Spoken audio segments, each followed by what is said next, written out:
Noach and his family did not just spend 40 days and nights in the ark during the flood. They had to wait for many months after the flood ended for the waters to subside enough for them to leave the ark. All told, they were in the ark for an entire year. When the Torah describes Noach and his family leaving the ark, it uses an unusual word to tell us that only Noach and his family remained among humanity. The commentators say that the reason for that unusual word is to suggest that Noach wasn't 100% when he left the ark. He had been diminished. Why?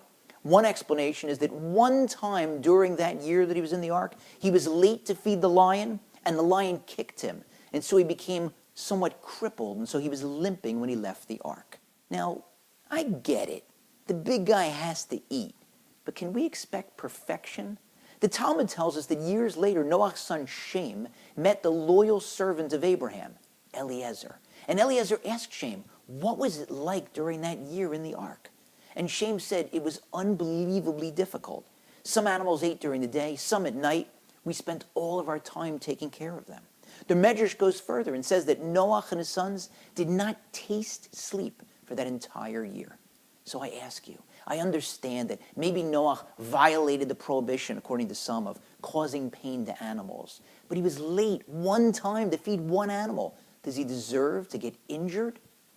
I saw two answers to this question that I think are very good ones. Number one, most of the time, God realizes we're human. He doesn't expect superhuman effort or extraordinary effort from us. It's hard enough to observe the commandments without having to be a Superman.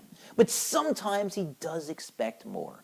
If there's a flood destroying the world, and you're Noach, you're the guy who's been chosen, you and your family, to repopulate humanity and to watch over what's left of the animal kingdom so that it can repopulate, then there's no margin for error. Perfection is demanded. You've got to put in superhuman, extraordinary effort. And nowadays, there is a flood again. There's a flood of misinformation. There's a flood of temptation. There's a flood of ignorance. Put aside the labels, observant and non-observant. There are so many Jews who don't know much about Judaism. So many Jews who have read a lot of Mark Twain, but not a word of Maimonides. Who have read a lot of J.K. Rowling, but no Rashi. And so we who have some knowledge have to put in extraordinary effort to share that with our fellow Jews. And a second answer.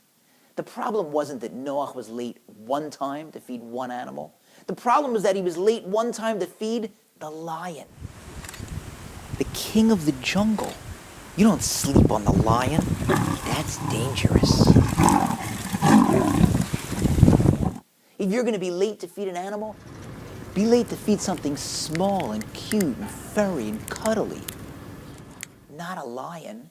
And so perhaps what was going on is that Noah, he didn't have his priorities in order.